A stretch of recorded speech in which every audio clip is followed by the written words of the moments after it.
If you're watching this, you are a target for pig butchering scams. Anybody online is. And if you've never heard of them, you should. Pig butchering scams are now one of the biggest criminal enterprises in the world, on par with the global drug trade. They steal hundreds of billions of dollars from people around the world, and they could be coming for you. Now, the name pig butchering is a reference to fattening up your target before you take them for everything that they have. And in this short and special edition, you're going to find out what you need to protect yourself and the people in your life. Now look, The Great Untold is not a series about scams. It is a series about great untold true stories. And there is no question that pig butchering is an incredible story, but it's more than that. It is a true story about human suffering. Every year, millions of people lose their savings and their homes and their pensions, and hundreds of thousands more of innocent people are forced into human slavery to keep these operations running. It is an insane situation. Joining me are two experts on the subject. Sam Colbert of The Economist, who did a 2-year investigation into pig butchering for his brilliant podcast, Scam Inc., and Tana, who rescues people being held hostage in the scam compounds. Okay, let's get into it. And after he'd spent all of his own money, he then started taking money from his local church. And when he'd done that, then he came for the bank's money. And so when it all came crashing down, so did the bank. The bank collapsed because of the CEO falling for the scam. This is becoming so epidemic. Almost every single person on this globe will know someone that is either in the middle of being scammed or has been scammed.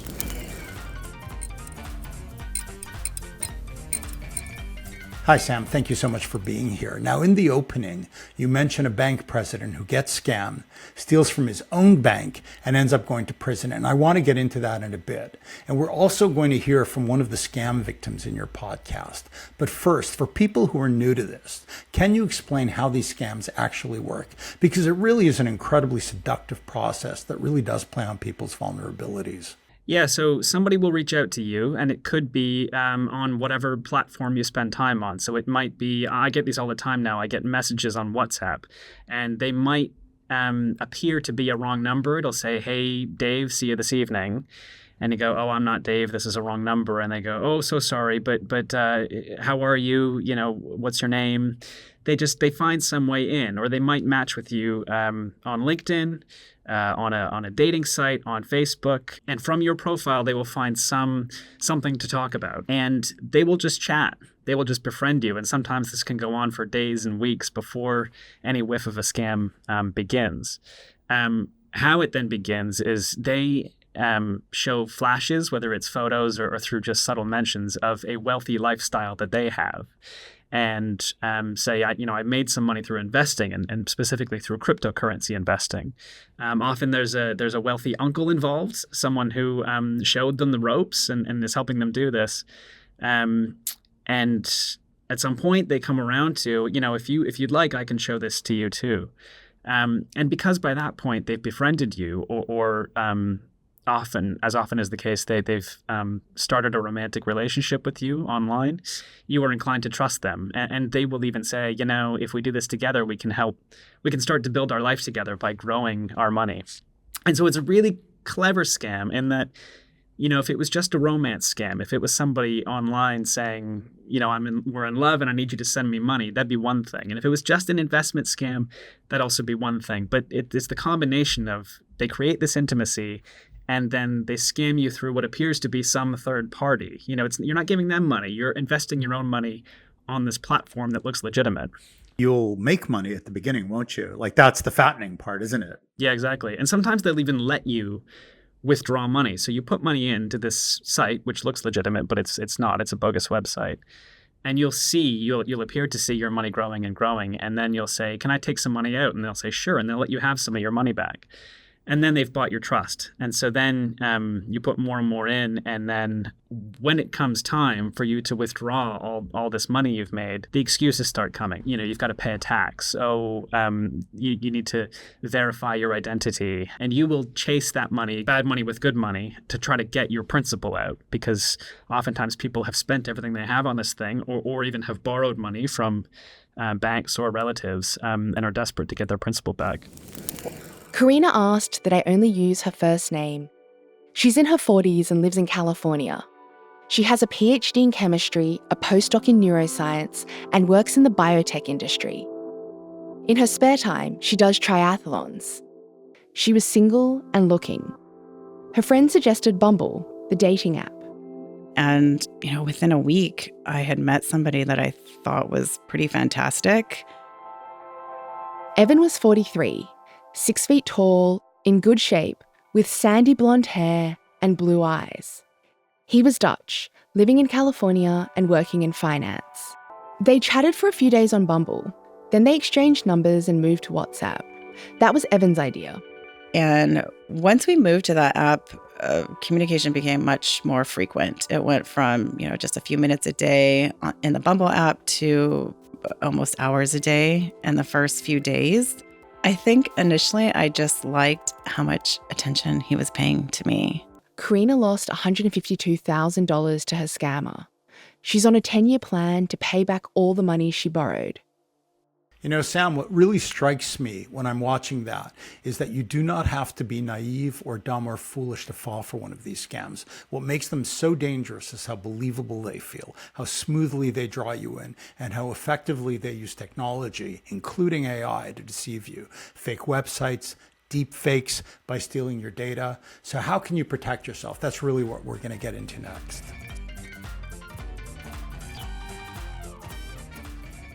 Okay, so how do you protect yourself? Well, there are red flags that will show up that you can identify.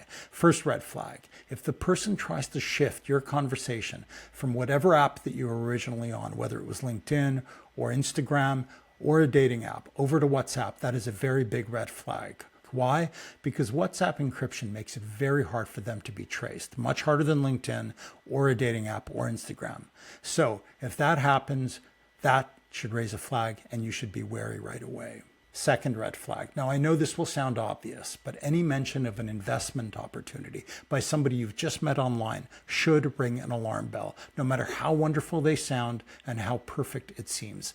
That is not how most relationships develop in the early stages. Now, before we get to the third red flag, there is something that you need to know, which is that a video call with the person, in other words, a face-to-face WhatsApp call, is absolutely no guarantee that they are for real. At this point, these scammers have deepfakes and AI that are extremely convincing, don't they, Sam? We spoke to someone who she was working for one of these scam operations, and she had male colleagues who would be the guys at the keyboards. So they were chatting with male victims online, and they were pretending to be these attractive-looking women. And if the guy says, I want a phone call, I want a video call, they try to put them off. They have a whole bank of photos and videos they can send. But if they really want to talk to someone, this woman would get on the phone for her male colleagues. And so she had to put on an accent and, as you say, deep fake herself, basically. She had an AI filter on her phone that meant she could take the appearance of the woman in the photos that her male colleagues had been sending. And what we heard from people is, once a victim got a video call like that, once they were able in their mind to verify this person on the other end, then they were in. Whatever doubts they had went away, and they just went with it. Okay, red flag number 3, and this is a big one. If they tell you not to mention the investment to the people around you, that is a massive red flag. They might say that it's because it's a complex crypto trading deal and nobody will understand it, or that it was shared with them in confidence and they're telling you because you're special. Whatever their rationale, be wary, be cautious. Do get a second opinion. Do talk to someone in your life, someone you can trust. And if not them, then call the anti-fraud hotline. They'll be able to help you figure out what's what. The contacts are below in the description. Okay, so now what do you do if any of these flags do appear, or if you've already put money into a scheme and you're not sure what to do next? Step 1, first and foremost, stop being in communication with them. In other words, whatever you do not give them any more money and stop communicating with them. They will try to separate you from as much money as they possibly can, and they will be very persuasive. And their excuses will vary. Like Sam said, it could be to release your funds or to pay some kind of a recovery or penalty fee. Whatever reason they give you, do not do it. The odds of you recovering this money, and I'm really sorry to say this, is literally nil. So the best thing you can do is to stop the bleeding and to stop being in touch with them. Block their number, block them on WhatsApp, block them on all the other apps. Step number 2, if you've shared any banking details with the person, whether you gave them your account details over a call or you typed your password and your banking info into a crypto portal they gave you when you first signed up, call your bank or your card provider right away. And please remember, you have done nothing wrong. Every bank has a fraud department dedicated to dealing with exactly these kinds of scams, and they get thousands of these calls every day. They will not blame you.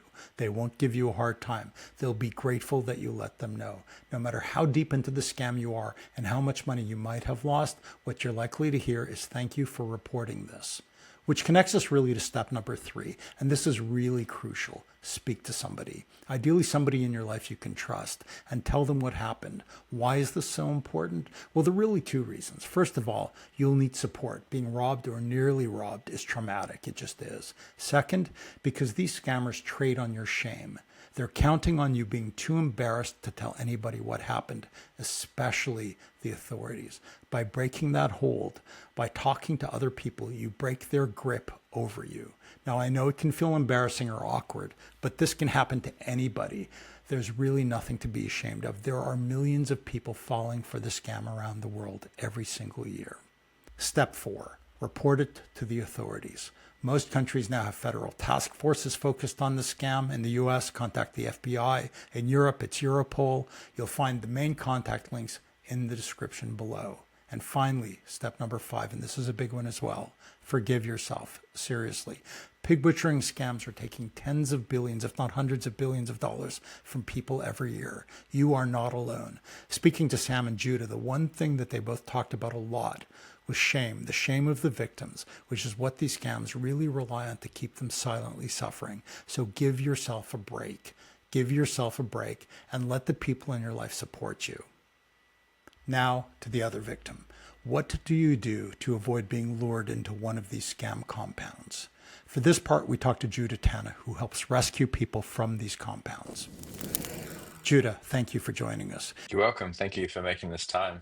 Now, when we talk about the people getting drawn into these compounds, we're really not talking about naive, uneducated people, are we? Often they're highly educated professionals, engineers, physicists. Isn't that right?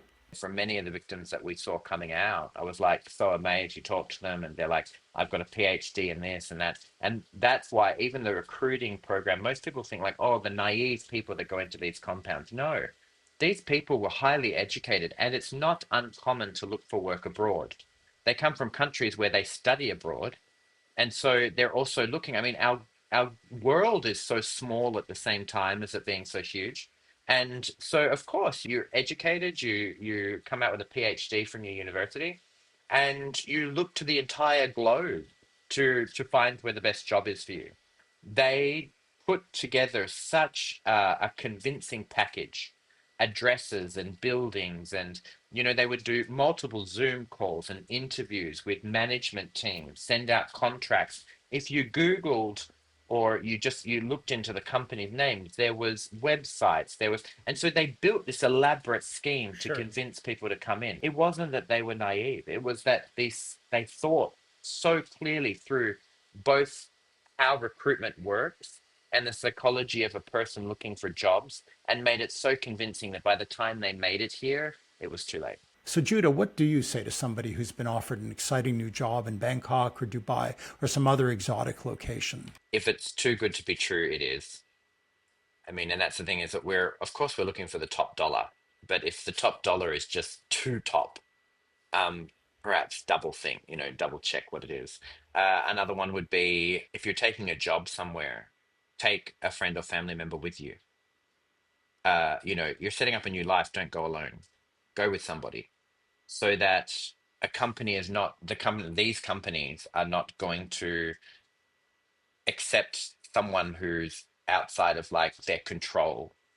They, it would negatively affect them. So when you arrive at Sure. the airport with an extra person, oh, this is my mum and my dad that's with me. And what we're finding now with recruitment, the majority that are coming into the scam centers are being brought in by recruiters that they know. So family, relatives, friends. And it's a sad story when you talk to somebody and they say, I've been friends since high school and they tricked me into coming here.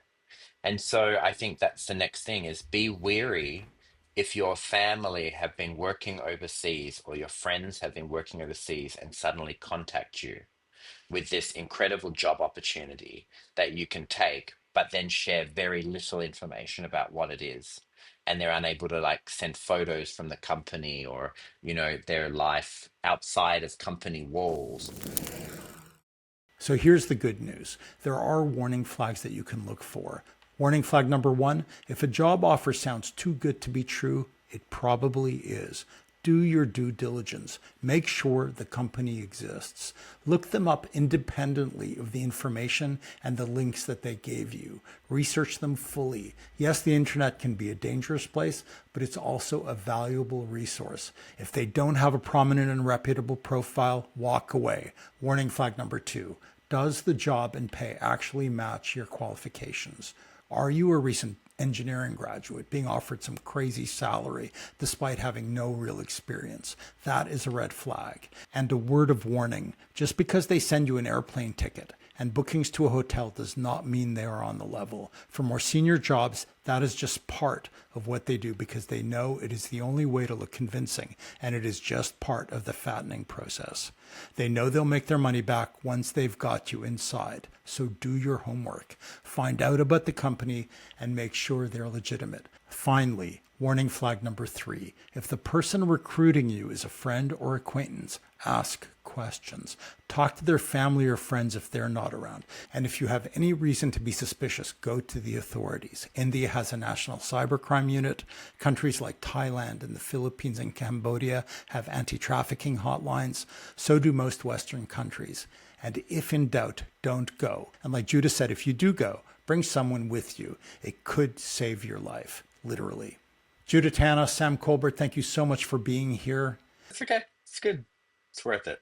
Thanks, Nick. And as for our viewers, a final word. If you've learned something here, please pass it on. Share this video with other people that you know. And if you want to know more, check out our full interviews with Sam and Judah. Take care. Until next time.